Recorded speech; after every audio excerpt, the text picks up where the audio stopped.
संसार में जिधर निकल रहे हैं, सोचा कुछ और था, देख कुछ और रहे। सत्य बोलने वाला नहीं है, तप करने वाला नहीं है, कोई भजन करने वाला नहीं है।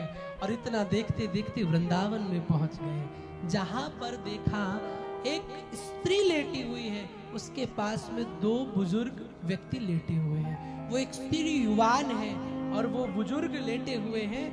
वो स्त्री बार बार उनको देख करके रुदन कर रही है, बार बार रो रही है। आहा, नारद जी चलते बने। क्यों? साधु का काम ये होता है, वो किसी जंजाल में नहीं पड़ता है ज्यादा, संत किसी झंझटों में नहीं पड़ता है। संत का कार्य है क्या? समाज की चिंता को दूर करना और भगवान का भजन करना। नारद जी आगे बढ़े। वो स्त्री नारद जी को जैसे आगे बढ़ते हुए देखा, पुकारने लगी, भो भो साधु क्षणं तिष्ठ मचिंतामपि नाशे दर्शनं तव लोकस्य सर्वथा गहरं परम्। ओ संत देखते हैं कि बड़ी युवती रो रही है।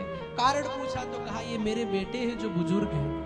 अब तो जैसे इतनी बात सुनी नारद जी चौंक गए। माँ जवान बुजुर्ग बेटे। पूछा तुम कौन? कहा मैं भक्ति हूँ, ये मेरे बेटे ज्ञान वैराग्य हैं। कोई ज्ञानी आजकल बनना नहीं चाहता, तो कहा इनका कैसे उपाय हो? तब श्री नारद जी ने एक सत्कर्म किया, लेकिन एक आकाशवाणी हुई कि भागवत सुनाओ। नारद जी सनकादिकों से मिले, भागवत की कथा हरिद्वार में आनंद तट पर बिठाई, वही पर सुनाई, भक्ति का कल्याण हुआ। उसके बाद में चूंकि आज समय हो गया है, पहला दिन बहुत सब थके भी हैं तो मैं नहीं आपका ज्यादा समय लूंगा। धुंधकारी की कथा आती है, 2 मिनट में हम सुन लेते हैं। एक व्यक्ति हुआ धुंधकारी, एक तो वो बहुत अवगुणी व्यक्ति था। आत्मदेव नाम के पंडित थे, उनके कोई संतान नहीं थी, धुंधली पत्नी थी उनकी, बेकार बुद्धि की। एक बाबा ने प्रसाद दिया, खिला दो, और पत्नी मानने वाली नहीं, गाय को प्रसाद दे दिया। पड़ोसी का बच्चा अडॉप्ट कर लिया। अब गाय ने प्रसाद खाया तो उसके भी पुत्र हो गया, और पड़ोसी का बच्चा जब लेकर आई उसको खूब अवगुण सिखाए, तो गऊ का पुत्र गोकर्ण हुआ, वो धुंधकारी हुआ। अपने माँ बाप को गालियां देने लगा। एक दिन पिताजी जंगल चले गए, माँ कुएं में मर गई। उसको 5 वैश्याओं ने ऐसा सताया कि वो मर गया, और मर के भयंकर प्रेत बना। अब प्रेत बन करके अपने भाई गोकर्ण को ही सताने लगा।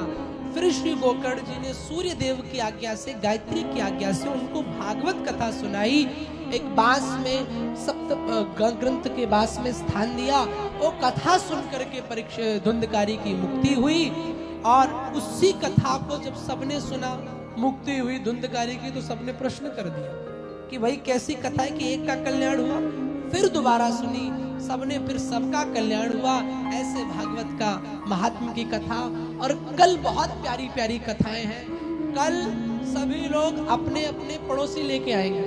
कौन कौन लेके आएगा? हाथ उठाओ। देखो, शंकर जी कथा सुनने गए थे, तब कैसे गए थे? कैसे गए थे बताओ? भांग पी के? ना जी ना, अपनी सती जी को साथ में लेके गए थे। गए थे कि नहीं गए थे? साथ में सती जी गई थी ना। ऐसे ही जितनी सती बैठी वो अपने शंकर को लाएंगी, और जितने शंकर बैठे वो अपनी सती को लाएंगे। और सती न माने, क्योंकि सती सीरियल देख रही होती, भाभी जी घर पे है तो सती ना माने तो जबरदस्ती ले आना। यहाँ आएगी तो ठाकुर जी इतनी सुंदर भगवान की कथा है, उनका सीरियल छूट जाएगा। तो कल पूरा पंडाल भरना चाहिए। अभी आपकी जिम्मेदारी है। अगर आपको आज कथा अच्छी लगी, कथा अच्छी लगी, आज अच्छी लगी, सच बताना ठाकुर जी के सामने, दोनों हाथ उठाओ जिनको अच्छी लगी। और तो सबको अच्छी, झूठ तो नहीं बोले हो ना? पक्का ना?